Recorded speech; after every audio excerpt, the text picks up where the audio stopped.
What's happening, everybody? On today's show, we are getting you set for week 6 of the SEC, talking all things betting with our buddy Danny Kanell from BetOnline. He is going to get us set for all of the action happening this week in the SEC. So let's jump into it. Locked on SEC starts right now. You are Locked On SEC, your daily podcast on the Southeastern Conference. Part of the Locked On Podcast Network, your team every day.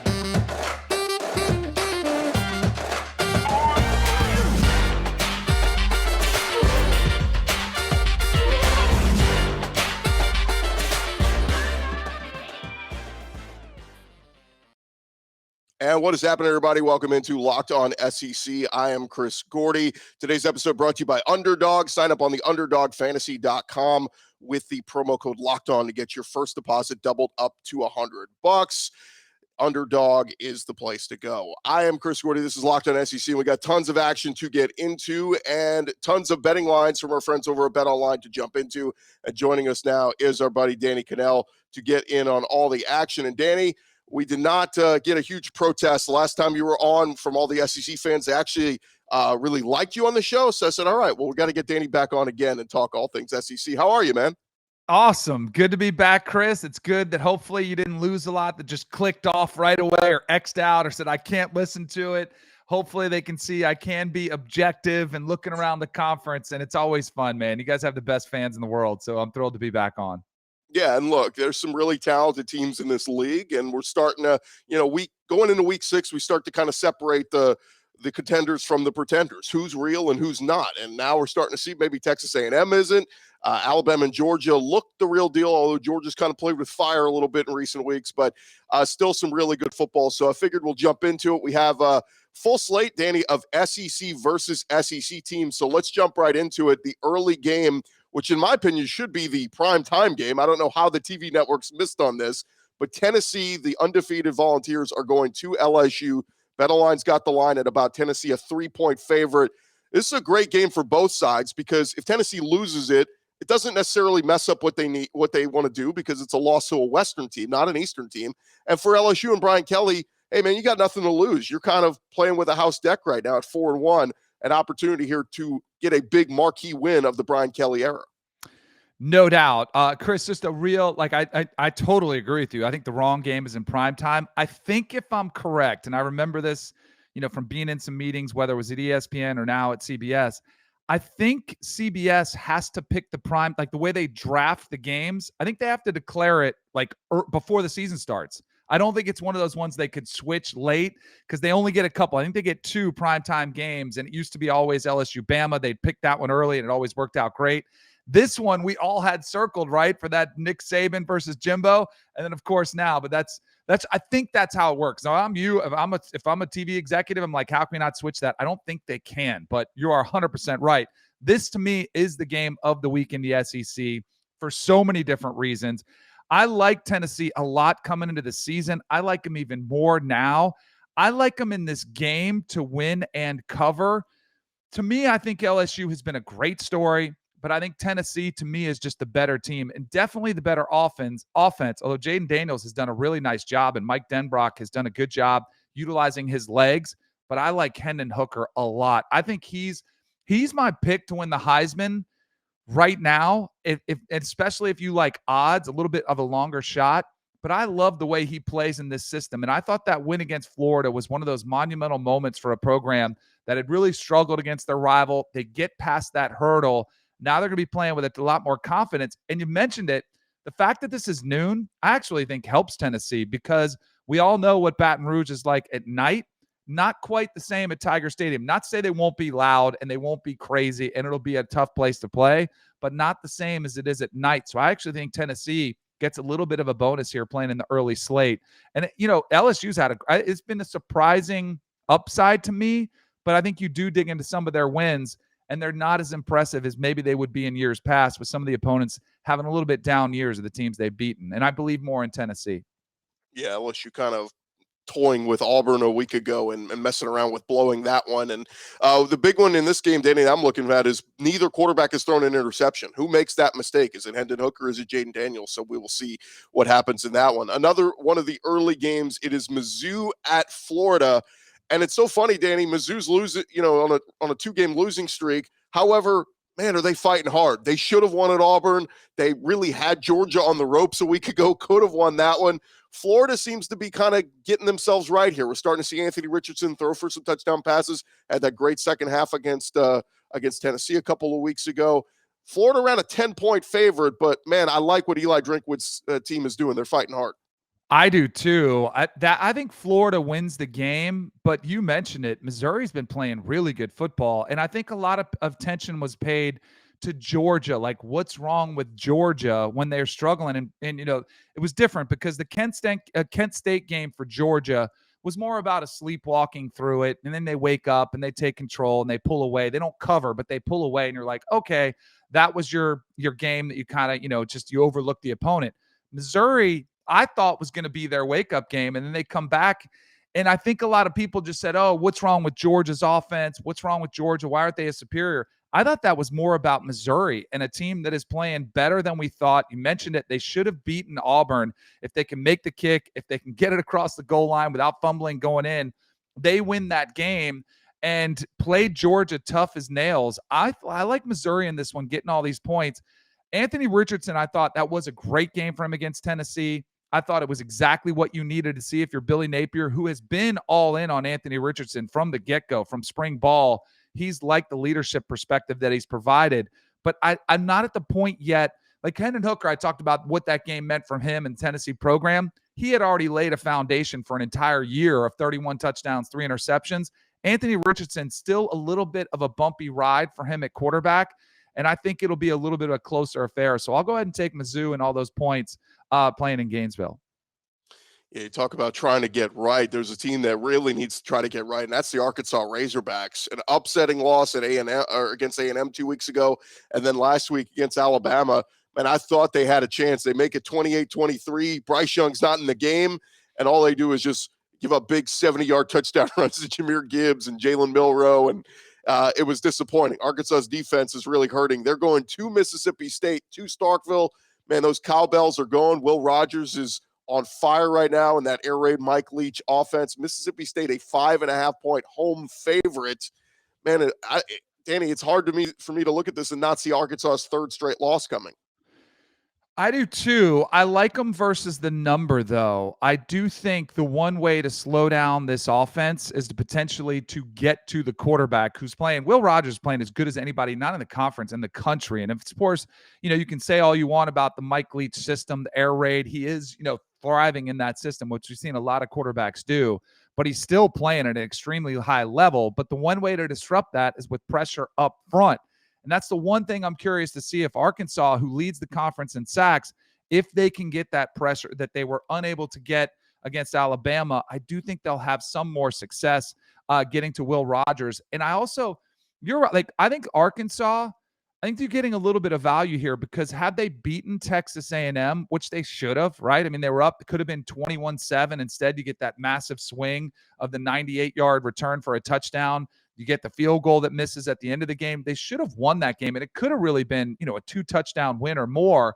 And then against Alabama, I was really impressed with them fighting their way back in the game. And sure, with Bryce Young going down, it provides a little bit of a spark, and Alabama had to be a little bit more conservative. But I still like the direction Sam Pittman has this game. In a game, to me, of this, like SEC West, 2 really good teams going, I don't know if I trust anybody to win significantly. I think this will be a field goal game. So I like Arkansas here getting the points.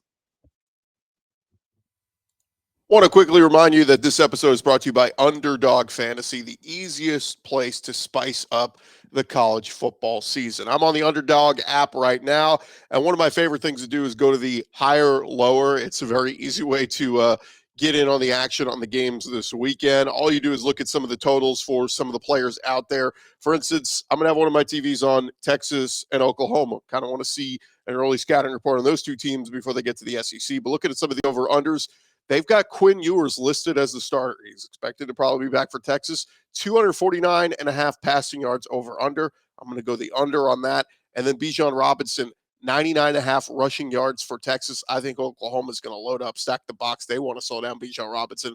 I'm going to go the under on that. So lower on both those guys. That's how I'm going. You tell me how you're going on the Underdog app. Go on there right now. You can make the picks of your own just like I did. It's easy to play. It's available in over 30 states. Just pick between 2 and 5 players across any team, not just your team, and decide if they will finish higher or lower. One of the easiest fantasy to play games out there, and you can win cold hard cash in a single game. Sign up with our promo code LOCKEDON, LOCKEDON, and Underdog will double your first deposit up to $100. Deposit $100, get $100 free. Go to UnderdogFantasy.com or find the Underdog Fantasy app in the Apple Store, Google Play Store. That's Underdog Fantasy, promo code Locked On. Get in on the college football pick'em action today. Continue our conversation with Danny Kanell, who is coming on courtesy of BetOnline or betonline.net. Of course, you can check out BetOnline for your updated college football playoff, conference, Heisman, and college football week 6 lines. And we're running through some of those SEC lines with Danny. And Danny, let's jump back into it. We got Auburn at Georgia.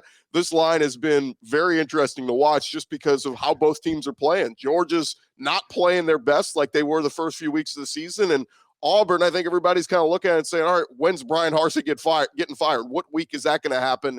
But Georgia, right around a 27.5-point favorite right now. It's a lot of points for an Auburn team that probably should have beaten LSU this past week. It's wild. Chris, I think they're begging you to take Auburn and say, oh, this is an SEC game, traditional rivalry, always close. I got burned on this one last week with Georgia saying their get-right game was going to be Missouri. That one on the road, this one back between the hedges. I think this is where Georgia gets it and kind of puts the hammer down to an Auburn team. You think about the recruiting battles that take place. I think there's incentive to maybe even hammer it home a little bit more. And because they did drop in the poll, that's always something – coaches, I don't think they pay too much attention to it, but if you're Kirby Smart, you can build that into the motivational tactic of, hey, you guys, we need to wake up. We need to start playing some better football. I think they do. Still a little bit, Stetson Bennett has started coming out of the gate. He looks like a Heisman candidate. I still think they need somebody at Georgia that has to step up that's not named Brock Bowers, who I do think is the best offensive weapon in the country. He is so special, and I think he should be the player that's getting the Heisman love for the Georgia Bulldogs. But they've got somebody else that has to step up. Maybe it's Ladd McConkey, who has struggled a little bit recently, hasn't been able to kind of get open and provide that deep threat that they've wanted before. But I think things iron out this week. I think Georgia gets right. And Auburn's a little bit of not a little bit of a mess. They're a complete mess. It does feel like the waiting game. And I think the more interesting question will be, on Monday, is Brian Harsin still the head coach if it is an ugly loss to Georgia? Because he keeps, just buying a little bit more time, but we all kind of know what the end's going to look like. Yeah, Georgia keeps teasing us. So we're going to see Eric Gilbert eventually at some point, anytime. And for Auburn, my gosh, when Tank Bigsby is only getting 12 carries in a game, I'm going, what are you doing, Auburn? This guy should be getting 20 touches a game. We'll see what happens. Another game, and this one's kind of a snoozer, Danny, when you just look at the matchup. It's Ole Miss at Vanderbilt. Ole Miss, an 18.5-point favorite on the road at Vandy. Ole Miss has had the luxury of, they played a bunch of nobodies the first few weeks. They passed the test this past week. Huge win against Kentucky where they got into the red zone not once but twice and forced turnovers to preserve that victory. But Ole Miss, man, it feels like they could just run the football in this one, have a running clock, and let's get this game over in 3 hours. So I think so too, but I'd be a little bit cautious. And I know Vanderbilt got absolutely blown, the doors blown off against Alabama, but I do think there's something about this game's in Nashville where I'm sure it'll be well represented by Ole Miss, but I like the direction that Clark Lee has this program headed. I like AJ Swan, the young quarterback they've been giving more time to before the Alabama blowout, which a lot of young quarterbacks, starting for the first time in their careers, a couple starts. But before that, he was pretty impressive, getting 4 touchdowns. I think this could be one of those backdoor covers for the Vanderbilt Commodores late in this game, because the line, I think you might even think, oh, this is too easy. And I think that's the initial inclination, is come in, be like, Ole Miss, oh, they're going to roll through Vanderbilt. They are coming off an emotional, physical game where, yes, we saw Will Levis, had the bad end of that, broken finger come off, but everybody's coming out there battered and bruised. I think they could sputter out of the gate a little bit. Nashville's always not a typical SEC environment where it's wild and there's a lot of energy. I think this could be one when maybe you see Ole Miss stumble out of the gate, and I also think the back door could be open for Vanderbilt to cover late. I think Vanderbilt is on the up in the SEC. I'm not saying they're going to pull off the upset, but I think this could be one where at least through halftime, it's a little bit closer than people think. And you're right. Ole Miss, as much as we think about Lane Kiffin and the offensive prowess and the quarterbacks that have come through there, they'll probably go to that run game, which has been as good as anybody's in the SEC. Yeah, number 5 in the country in rushing offense. It's unbelievable what they've done. Quinshon Judkins, a name we didn't know a few weeks ago. He has certainly made a name for himself. Next game, Danny, it's South Carolina at Kentucky, and Kentucky is about a 10-point favorite according to BetOnline. This seems like an ultimate game of turn the page, Kentucky. You can't let that game last week linger into this week. Turn the page, take care of a South Carolina team that you are better than. But, man, I've been so disappointed in Spencer Rattler. I really thought he was going to be much better than he's played so far for Shane Beamer's crew. I'm with you. And I was a little more skeptical than most of the Spencer Rattler move. You know, if you can't keep your job and thrive at a place like Oklahoma, where, I mean, let's just be honest, you have more talent than almost everybody on your schedule. South Carolina, that's not the case. You don't have as much talent as Georgia, as some of the powerhouses you face, and maybe not even right now where we stand as much talent as Kentucky has, considering the job that Mark Stoops has done developing that program. I'm sort of, it's kind of like a little 2-game parlay here off the hangover effect of that game, Ole Miss, Kentucky. Ole Miss, you heard I like Vanderbilt in that one. And similar philosophy here with Kentucky. Now, they're playing at home, so it's a little bit different. They maybe bounce back. But I do think Spencer Rattler is one of those quarterbacks who, again, kind of a backdoor situation here where he's been highly inconsistent. But then once kind of the game's out of control, he comes around, makes some plays. And I'm a little bit worried about Kentucky and a bounce back here. I think Kentucky wins, but again, I think this will be a game you look up at halftime and be like, man, why isn't Kentucky up more? Why aren't they winning more of these games? And for South Carolina, who is a program who I think looks up and very realistically of some of their opponents, like Georgia, like Arkansas, and they say, man, it's kind of, you don't believe you can win. I think South Carolina realizes this is a game they could win, and they have a little bit more belief and a little bit more fight. And Shane Beamer's got this team, and he's built that program on belief in the program and what they can do. I think they'll come in with some confidence, even though they're struggling this season off to a little bit of a rough start. I think they'll come in with some confidence into this game. Yeah, I think last year's game, it was an ugly, like 16-10 type game or something. Yeah, I would lean that way too, towards the under as well. All right, Danny, the moment of truth, the game of the week. CBS putting this in prime time. Get out of here, Blue Bloods and NCIS. It's A&M at Alabama. Crimson Tide about a 24-point favorite, and that's with questions on Bryce Young. Will he play in this one? Will it be Jalen Milroe? Doesn't seem to matter out in Vegas. BetOnline, 24-point favorites for the Tide.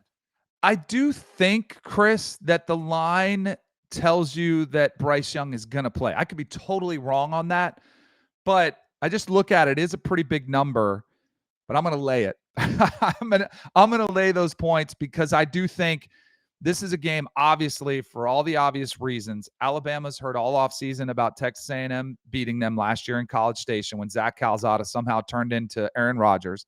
They've heard all offseason about the war of words which took place between Jimbo Fisher and Nick Saban. They've heard all about it. And I think they've also heard, some skeptics this year. Now they got back that number 1 spot, but I also think they realize what that means and what it means to the program. So I like Alabama in this position. As much as I want to say it's about Alabama, I think it's more about the struggles that Texas A&M is having right now and very real problems, both at quarterback with Anaya Smith out. It was really A-Chain and Anaya Smith were the 2 weapons that Texas A&M had. And it was, to me, as somebody watching that offense, it was frustrating. Like, man, you have all this talent. Why isn't anybody else getting the ball? And then once you lose one of those and it's your most viable, most dangerous weapon as far as receiving the football, and he's gone for the season, I think it's exposed Texas A&M somewhat. So I don't think they're going to be able to do much. I do think Jimbo Fisher's best chance, and it's a tactic he's used for a long time, is to slow the game down, to really try to force feed the run game, to give it to A-Chain, to try to slow it down, and maybe, let your defense go out there and try to eat and try to, slow down Alabama.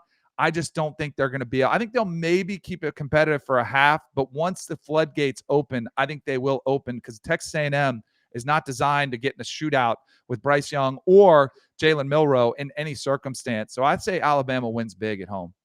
Just one more quick thought on that, Danny. You as a former quarterback, you know Jimbo Fisher very well. He was the Florida State coach for so long, and Big Bad Brad Johnson, his son Max Johnson there at A&M now. Are there certain things they could do to get Max a little bit more comfortable? You lose Anaya Smith, but man, it feels like he looks like a different quarterback than even the kid that played at LSU a year ago. He does. And, I've been pretty critical of Jimbo Fisher's system. I like him as a coach. He clearly is a winner. He's been able to elevate programs. But I think if he even did some self-scouting and looked at his own offense from a 30,000-foot view, I think you would see that they're just kind of a little bit antiquated in running schemes that have worked for him. And he even said this after the game, which I heard Dan Reeves tell us when I was on the Atlanta Falcons is, hey, it's not the scheme, it's the execution. And while the execution clearly is a part of the problem, I also think you could do a better job of utilizing motion, utilizing tempo, utilizing just a lot of concepts that are being used around college football that Jimbo has not. As hard as this would be, I think Texas A&M would absolutely crush it if they brought in a young, innovative offensive mind and let him run the plays and then let Jimbo run, oversee the offense, but get in a fresh set of eyes and some fresh concepts. I think that would make Texas A&M extremely dangerous. I don't think Jimbo wants to do that because he really likes calling plays. But I think clearly the best thing you can give a quarterback in any system is a run game. But you got to also have some options on the outside, and they just don't have the weapons yet. Now, maybe somebody comes to the forefront and starts showing up. It's Brown, it's Lane, it's a young Stewart. Somebody's got to step up and start making some plays. But I would say the thing that he could do best for Max Johnson is giving him an effective run game, which is something that Texas A&M or Jimbo's teams have always been known for, no matter who the quarterback has been. And they're just struggling kind of in all phases right now offensively. Hey, a long time ago, it took Nick Saban getting out of his old ways of doing things, bringing in Lane Kiffin. So you're right. Maybe Jimbo's got to hand over those duties eventually to somebody else. He is Danny Kanell, of course, coming on courtesy of BetOnline. Great place to go. It's the spot you need to go to get in all the action ahead of Week 6, not just in the SEC, but in all of college football. And BetOnline doing some great work, Danny. Thank you. Appreciate it, Chris. It was a ton of fun, man. Hopefully we get some winners for you. All right. Thanks, man. We appreciate it. We'll talk to you again very soon. Danny Kanell there of courtesy of BetOnline joining us here on Locked On SEC. Coming up next, we are going to jump into our official picks we'll be making for Week 6 in the SEC. Coming your way next.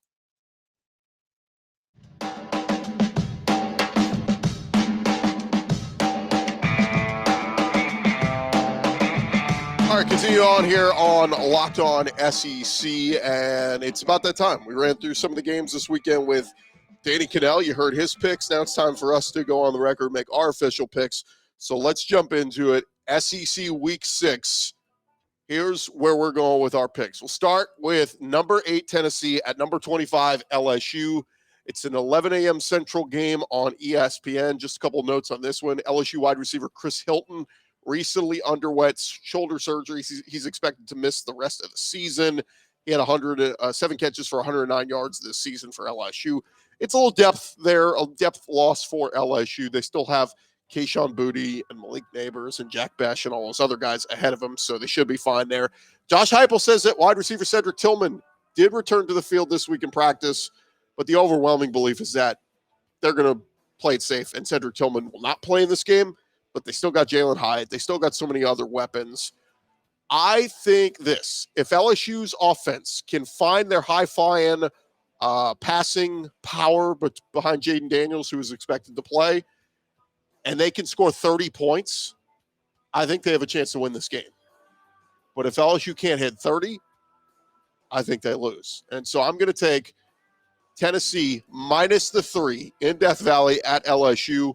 I'll take Tennessee to win a close one, 31-27. They cover the 3. But again, LSU offense doesn't get to 30.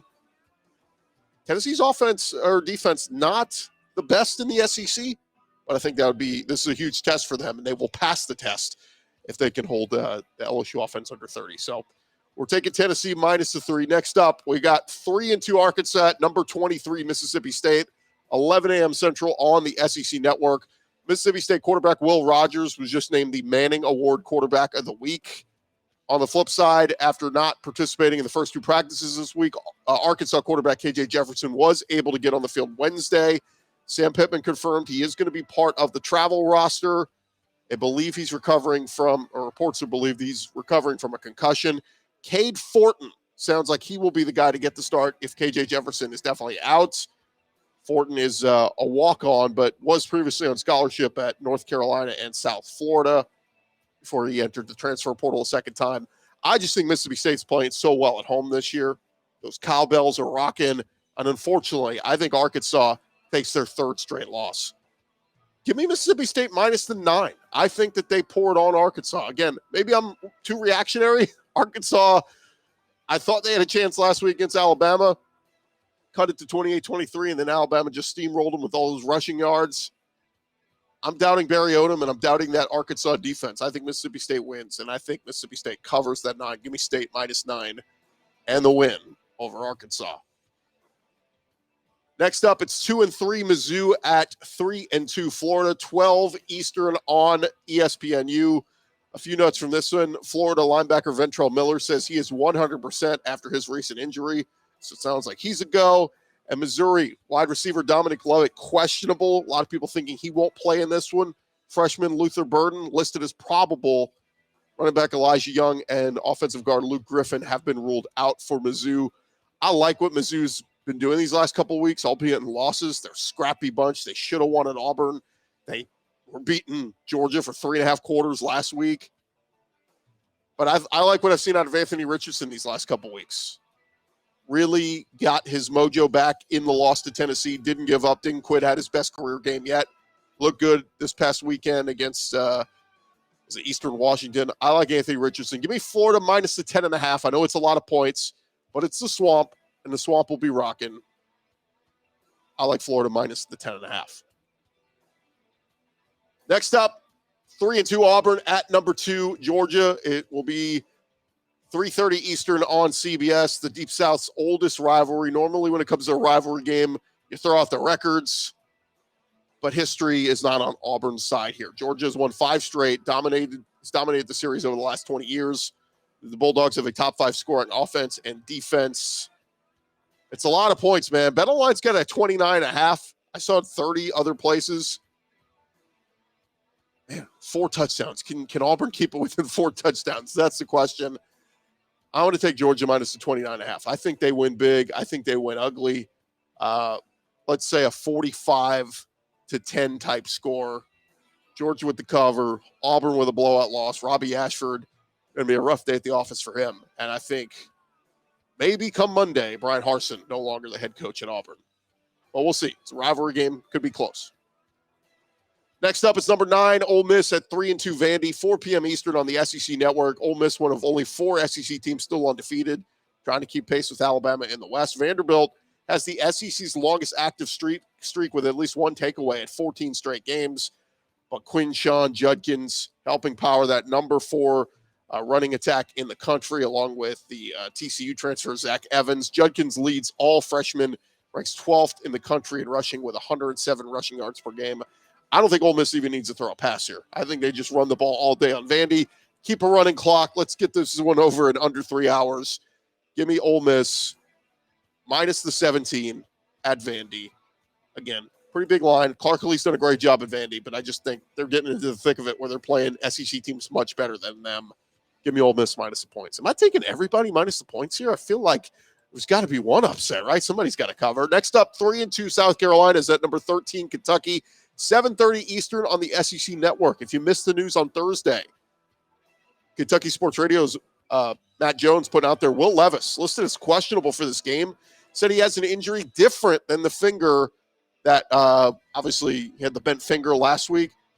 So it's not long-term serious, but could keep him out this week. He will be a game-time decision. Kaya Sharon will be the quarterback if Will Levis cannot go.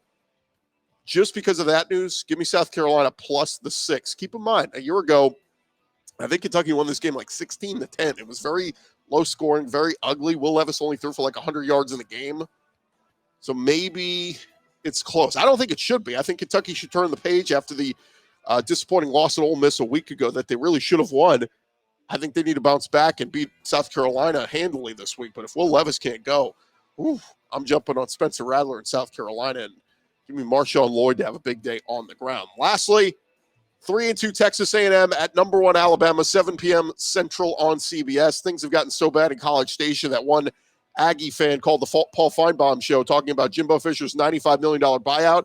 It said a hitman is a lot cheaper than the amount of that buyout. Max Johnson reportedly sidelined for the foreseeable future with a broken hand, potentially missing the rest of the season. Billy Lucci of Texas chimed in and said he may be back in a couple of weeks. Lucci said that true freshman Connor Wegman could also see playing time in this one behind Haynes King, who expects to get the start. And Alabama showing they have full confidence in Jalen Milroe if they're going to roll with him. Bryce Young is not ready to go. The latest news there, Nick Saban said it's a pain tolerance issue for Bryce Young, and he will be a game-time decision. I expect we see Haynes King, and I expect we see Jalen Milroe, and I think Alabama runs the ball all over A&M. Give me Bama minus the 24. If Max Johnson was healthy, I was going to lean A&M to maybe cover the 24. You lose by 3 touchdowns, you still get the cover.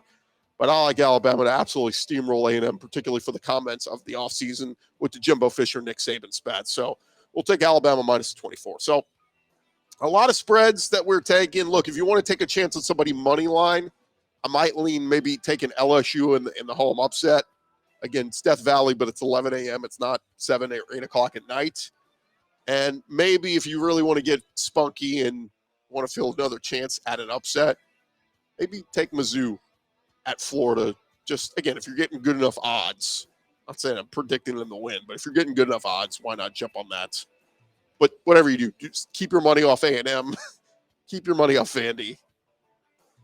And there you have it. Those are our Week 6 picks. Those lines courtesy of our friends over at BetOnline. That's going to do it for this edition of Locked On SEC. Thank you guys for listening and making us your first listen every day. Now you can make your second listen. Check out some of our other great podcasts on the Locked On Podcast Network, getting you ready for another week of SEC football. And keep in mind, Monday we'll be back with our winners of the weekend, giving you all recapping all the action from Week 6 in the SEC. I'm Chris Gordy. This has been Locked On SEC. We'll talk to you guys on Monday.